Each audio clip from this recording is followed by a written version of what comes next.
Brazil ভক্তদের দুশ্চিন্তা দূর করলেন সিবিএফ। আগামী জুনের আগেই আছে নতুন কোচ, তবে স্থায়ী নয়। আপাতত অন্তর্বর্তীকালীন কোচ নিয়োগের পথে হাঁটছে সিবিএফ সভাপতি এডনাল্ডো রদ্রিগেজ। আগামী জুনের প্রথম সপ্তাহেই বিশ্বকাপ বাছাই পর্বে দুটি ম্যাচ খেলবে সিলেসাওরা। প্রতিপক্ষ ইকুয়েডর ও প্যারাগুয়ে। বাছাই পর্বের এই দুটি ম্যাচ জিতলেই বিশ্বকাপের টিকিট হাতে পেয়ে যাবে সিলেসাওরা। আসন্ন এই দুটি ম্যাচের জন্য অন্তর্বর্তীকালীন কোচ নিয়োগের ঘোষণা দিয়েছে সিবিএফ। এখন পর্যন্ত সিলেসাওদের কোচ হওয়ার তালিকায় রয়েছে 4 জন। কার্লো আনচেলত্তি ও হোর্হে জেসুসকে ক্লাব বিশ্বকাপের আগে পাওয়া যাবে না।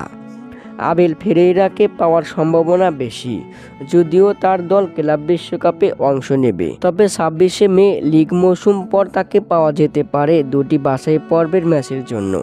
একইভাবে হোসে মরিনহোকেও পাওয়া যেতে পারে। সবকিছু ঠিক থাকলে আগামী জুনের আগেই নতুন কোচ নিয়োগ দিবে সিবিএফ সভাপতি এডনাল্ডো রদ্রিগেজ।